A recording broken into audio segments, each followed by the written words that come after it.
you're Bryan Fuller, so do it. Like, you don't have to ask me.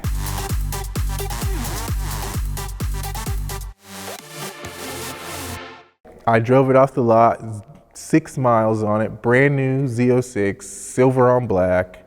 And of course, the moment I pull out of Thornton Chevrolet and turn on the Thornton Road, the skies open up. And it rains the rest of the day. And I'm like, thank you very much. I know that was so I wouldn't kill myself. I know somebody said, nope, you won't kill yourself the first day in this car. I'm like, okay, that's fine. There was nothing in its price class that was catching a C6 Z06, and many things above its price point that were very upset about how aggressively fast and perfect this car handled. And one of the first things that I was going to customize on it was put a wing on it. So I went looking for wings, and they all went across the back. Nothing actually ran the body line of the car, and all vets, of course, have the teardrop window. There was no wing that accented the muscle of the car. I decided that I would just design one. There's nothing out there, I'll just make it. So I got a design down, and I had that same year met Bryan Fuller by total accident. I was driving and I saw this guy on a World War II motorcycle with like the infantry ammo bag as the seat. It had no tag, no tail lights, no blinker, like no rear lights at all. And it was loud, and he was just riding on the street going to the shopping center. And so I just pulled in behind him, and I parked, and I had to go in the store, and I saw him standing outside with it. So I just went and talked to him, and he told me all about the bike. And as he was talking, I was just looking at him like, I know you from somewhere. As many guys on TV do, he just kind of kept brushing it off. And I'm like, no, yeah, I'm in the car world here. Is that it? And he's like, no, I build bikes. And I'm like, yeah, but two guys' garage. And he finally was like, yeah, that's me. And so he showed me his shop, and I had never really been introduced to the chopper guys and to motorcycle builders, period. And so I just would go and hang out at his shop. That's what you do in this business. I've gotten where I am by just going and hanging out at people's businesses. And eventually the service manager will say, we got to put you on payroll. And I go, yeah, that sounds good. And so with Fuller, I just wanted to work with him. And so I just hung out, and I would stand in the back corner like a little fly on the wall. And if they needed somebody to pick up something and grab something, I would do it. And then I would go back in the corner and just watch these guys work. And so when I had this idea about this wing, that's what popped into my head of like, who's gonna build this for me? And I said, Fuller.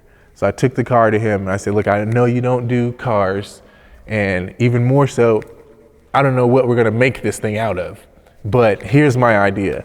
And definitely down for a challenge, he accepted it and he started to build the wing. Once I showed him what I wanted and he drew it up on CAD, then we had a solid what we wanted. Then he called me in after a couple of weeks of fabbing and he said, I got this idea.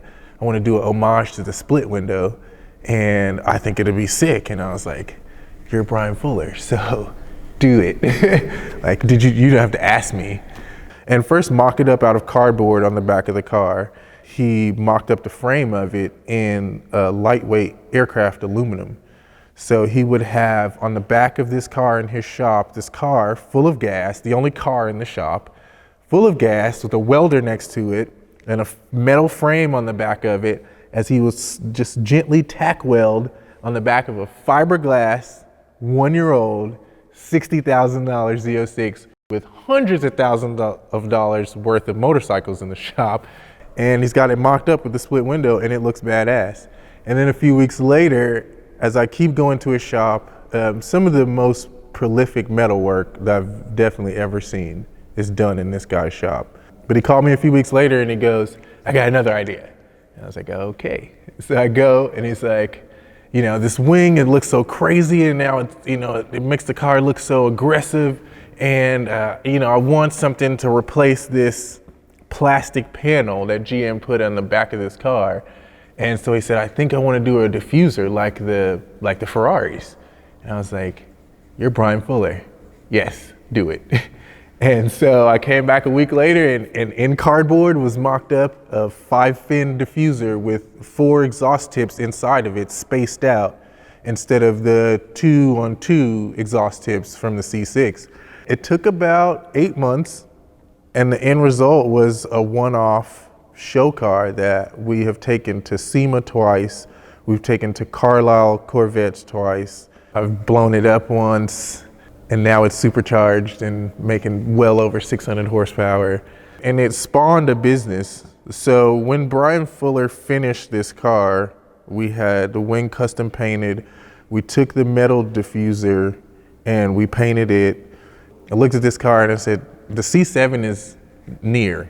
The C6 will not be here much longer. Whatever this new one's gonna look like, guys will wanna buy these parts for their C6 to make it look cool. That's what always happens. A new model comes out and aftermarket parts flood for the old model.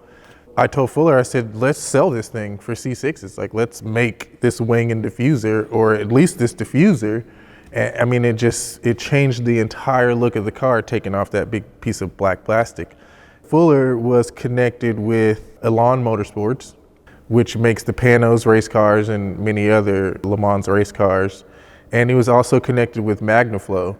So we got in touch with MagnaFlow and said, Bryan Fuller handmade the exhaust for this car. From the pictures and looking at a MagnaFlow exhaust, including all of the baffles and channels, he hand welded and made this exhaust, and it sounded amazing.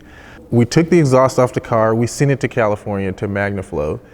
They told us, yeah, we'll make that. That looks cool, we'll make that. We got with Elan, and I went there to Elan, had a big tour of their facility, contracted them to make our diffuser out of carbon. So we had to take the original metal diffuser that Fuller made, give it to Elan, and have them stamp and make a mold, which then ruins your original part.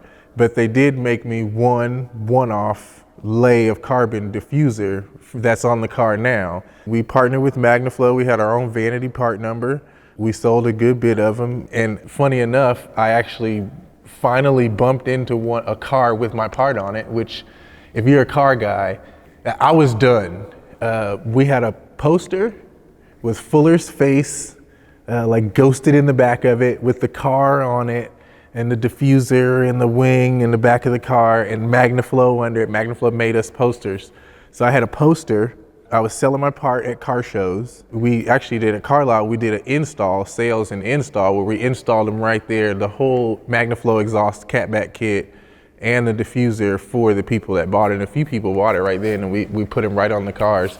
So watching that happen, your part getting put right on somebody's car and seeing that, getting a poster, it was just heaven. I was done after that.